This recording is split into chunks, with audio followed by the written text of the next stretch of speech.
Kailan nangyari yan? It's Joint Circular 1? 2022?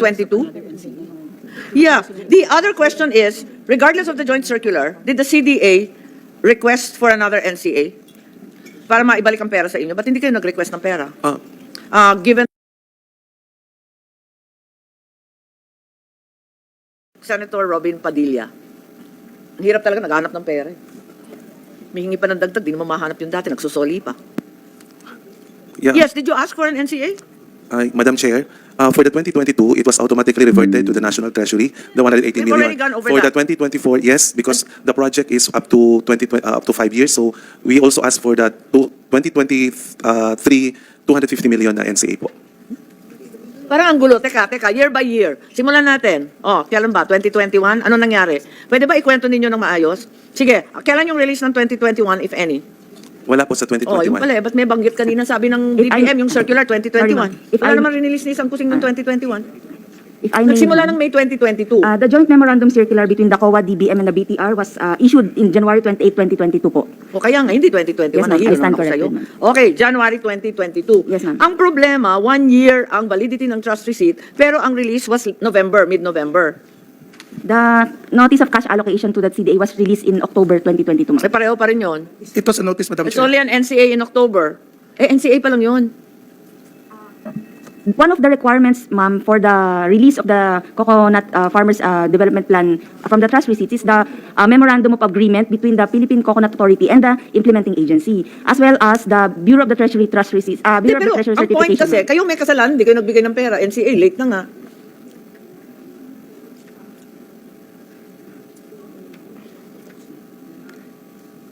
Why do you have to revert the funds to the Treasury? I don't get it. Because you have a joint circular. So regardless of the fact that you released it very late, in the fourth quarter, it doesn't matter. Basta magre-revert siya ng December. Ma'am, if I may, ma'am, the CDA requested the original request was received by DBM in May 2022. We returned it with a reply document, officially returned it, asking for several supporting documents as Okay. stated in the JMC, especially, ma'am, the memorandum of agreement. And the CDA submitted it to us in October. That's why So from May to October, CDA did not act upon the NCA request. we returned it, provided that they will have a memorandum of agreement with PCA. And the memo of agreement with PCA was submitted when? In October, ma'am. Yes, is that correct, Chairman Incabo? Kayo rin pala may kasalanan, di pala kayo nag-comply ng mga requirements Anyway, as a general rule in government, pahirapan humingi ng pera. Kayo binigyan na ng pera, na-revert pa. Last August, ma'am, we entered the MOA with PCA, but Pero hindi ninyo sinubmit until October sa DBM. Is that correct? Can I have the communications? If you're assailing the assertion of DBM that they were only in receipt in October, pakita na lang ng dokumento kung talaga kayo nagpadala. yeah, I concur with the requirements, Madam Chair, na isa po sa mga dapat isumitin namin ang MOA with PCA. O na-late kayo sa pagbigay? With due respect to the PCA po, medyo sila po ang... No, naintindihan ko kasi hindi kompleto yung PCA di Opo, ba? oo. Kaya yung parating issue, walang pipirma. Opo. Di ba? Yun yung drama doon, na hindi ma-release yung pera. Kasi paulit-ulit na yung tugtugin na yan na walang mga na-appoint, walang pipirma, hindi mabuo yung memo. Yeah. Tama ba yun? Yes. So it's not negligence on your part. Yes, Madam Chair, we submitted early po the draft of the MOA, pero ilang beses po nag-antay kami for review daw nila ng legal and of course yung head. Kailan na-kompleto? Na-kompleto na ba noong October o hindi pa kompleto at pending the complete assent of Yeah, the... nung nakompleto namin po bandang first week ng October, we immediately submitted to, or September, late September, last week of September rather, or first week of October. Okay, We submitted. so it was late na, no? So you did, but in the meantime, hindi kayo nakapag-disburse ng maski ano? We were able to implement, Madam Chair, and 53%. What were you able to implement? How much? Based on our first year programs and activities, we were able to serve, just a quick rundown, Madam Chair, 627 number of coconut farmers cooperative serve, 216 number of coconut farmers organizations and associations serve. Ito po yung na-transform din namin, Madam Chair, into cooperatives. 122, So wait muna. Magkano na-release nung November, mid-November, magkano yung pera? 250, Madam Chair. Yun yung 250 na sinasabi mo. Apo. Sa 250, more than half na-disburse naman. Yes, Madam Chair. Pero by December, may natira pa. Yes, Madam Tama Chair. ba? Kasi naguguluhan ako sa listahan. Around 118, Madam Chair. So yung 118, 560 reverted kasi siya pa yung balance nung December. Yes, Madam So Chair. hinila na ng DBM. Ganon. So, pinagtatakan ko kasi ano man yung joint circular, hindi pwedeng lumabag sa pagkaintindi namin ng trust fund na yung RA 11524 says the management and custodianship of the trust fund. So the BTR as depository will manage the COCO levy assets without requirement of reversion. Yun ang pagkaintindi namin eh. Bakit na-revert? Ma'am, the general... Kasi management and custodianship of trust fund, di ba? Yan yung section 12.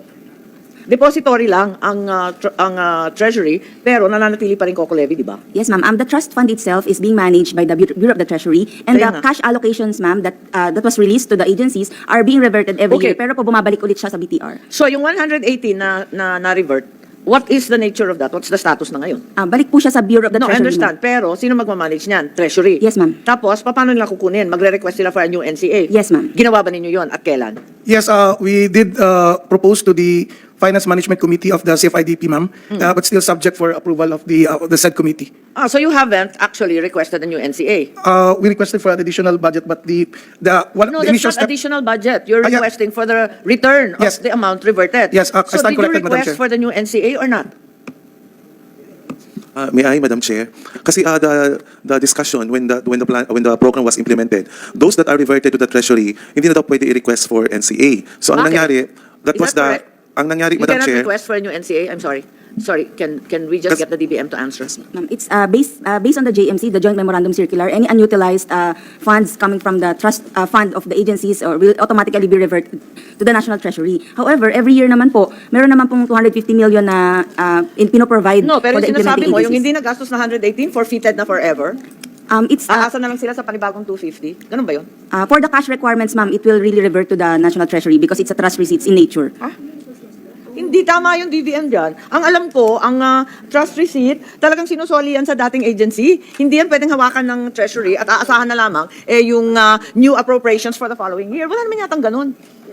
Can you please clarify? That doesn't make any sense to me. Parang, dapat bigyan ng bagong NCA for the previous balance of 118 plus the new appropriations as may be mandated, yung 250. So dapat ang ibibigay sa kanila yung 118 plus 250. Ba't nagkaganon? Ma'am, sa Bureau of the Treasury, ma'am, and the DBM and the COA, it's indicated in the Joint Memorandum Circular na any unutilized funds nga po will revert to the National Treasury. Yes, I think DBM should be warned that you are actually in violation of the law. It's very, very clear. Diba? 2022, 5% of 5 billion, 250 million. So na, ibalik yung 118. Tapos, yung year 2, 5% na naman, 250 na naman. Year 3, 2024, 6 billion na yan. So magiging 300 yung CDA. And so on. Ang point ko, hindi masusunod ang batas kapag hindi sinoli sa kanila kasi 5% yung kanila eh. No matter what your joint circular is, it cannot be in violation of the law. The special allotment release order for the coconut farmers industry is being released by the DBM to the Bureau of the Treasury. The cash requirements po, yun po yung nagiging trust fund. Trust receipts po siya. Hindi tama yun. Teka, hinihinulo, I think, I'm sorry, the notice of cash allocation, yun lang po ang nire-release namin sa mga implementing agencies as trust receipts. okay. Opo. What happened to the And yun 118? Halimbawa, nag-request sila, nabuo yung NCA, requesting for the 118, binigay yung bagong NCA, yung pera, saan mapupunta? It will- Bakit sinasabi nyo, iipitin pa rin yung cash? It will revert back to the National Treasury, ma'am. Bakit nga? Bakit pa kayo nag-NCA kung wala kayong balak mag-release ng pera? Anong There is- klase yun? The joint Mag-i-issue kayong NCA, pero walang cash backing, walang cash release? I think it's one of the discussions, ma'am, sa technical No, working that group cannot po be a ng- discussion. You're in violation of the intent and purpose of this law. Dekada ng inaantayan ng magsasaka. The coconut farmers are among the poorest farmers in the country. Inintay na yan ng ilang dekada. Ngayon, iipitin na naman ng DBM. Hindi na tama to. Ma'am, we always release, ma'am, the 250 million. Kapag, No, you haven't. You released it once, late, and then you pulled back 118. You haven't. Not always. Always is not correct. I'm sorry. I'm sorry, but I feel very, very strongly about this law. The farmers are among the poorest in the country, and they've been waiting for decades. Ano na? Ma'am, for the, one of the discussions po ng TWG. Sa madaling sabi, ibalik na ninyo yung 118 million bago sundan to. Huwag aasahan yung next release ng susunod na taon. Hindi tama yun. Inutang na yun ninyo eh, kasi trust yan eh. Ibabalik ninyo yung 118 ayon sa NCA. Ibabalik yon cash, tunay na pera, hindi papel. Ma'am, one of the discussions during the TWG is that kung pwede nga po na i-utilize yung mga, kung pwede pong i-release ulit yung mga unutilized. Kaya nga. Kasi nga po, ang dami, totoo ma'am, napakadami po. kasi nga Ang po- dami-dami tapos Yes, puro ma'am. late release. Alam kasi naman natin, hindi rin yung kasalanan na wala pang appointed dyan sa PCA. So walang makapirma, di ba? So nagtambak yung mga pera na dapat i-release. Yan naman ang nangyari talaga. Bagong administrasyon, nagka-delay-delay. Yan ang totoo. Okay, ngayon, bakit may mahaba pang diskusyon? Eh di i-release na. Hindi naman pwedeng harangin yung last year para asahan na lamang yung susunod na taon. Walang ganun.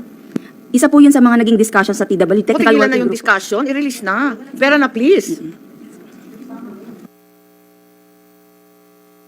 Pasensya, inaantok na ako ng bonggang-bongga at nakakahilo to eh. Senator Robin. Hindi, kasi nakakaawa naman. Ilang beses na namin ipinangako na may 5 billion ang ating mga magsasaka ng lubi, ng nyog. Eh, karamihan yan, nasa Visayas at Mindanao, at karamihan yan, pinakamahihirap na magsasaka sa ating bansa. Ano ba naman, i-release na yan? Yeah, kasi 1.5 a month yan eh. Okay, so let's try and get to the bottom of this, and please express to your leadership our very, very vigorous opposition to your implementation of said joint circular of January 2023, of January 2022. Hindi po pwede yung ganong klaseng implementation. Walang inuutang sa dati.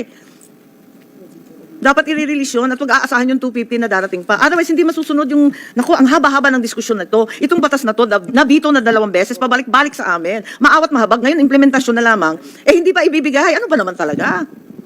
Akala ko tree of life ang coconut. Naging tree of kamatayan, Diyos ko. Okay. Yes, so can we please relay to the DBM leadership our strong opposition to this type of implementation? In the meantime, CDA, yung NCA ba? Yung request for new NCA, ano na ang status? We didn't submit any NCA, ma'am, because we followed the request for new NCA. Yeah, the request, we didn't observe that. Kaya nga, bakit? Because as per guidelines, we have to write the Finance Management Committee through PCA. So we're just following that guidelines, Madam Chair. And we wrote Teka, sino na naman ang susulatan? the Finance Committee, the Management Committee of the CFIDP. Ano pa ikot-ikot yata? Come again? Yes, ma'am. Di ba kayo rin yun? Lahat po ng Newsflash video ay makikita sa aking Newsflash playlist. Sa mga gusto naman po ng mga biblical topics, punta po kayo sa aking channel na Mahaphir TV. Para sa mga gustong mag-order ng Firmax Firmang and Lifting Cream and Immune System Booster, contact Mr. Dante Maravillas on Facebook.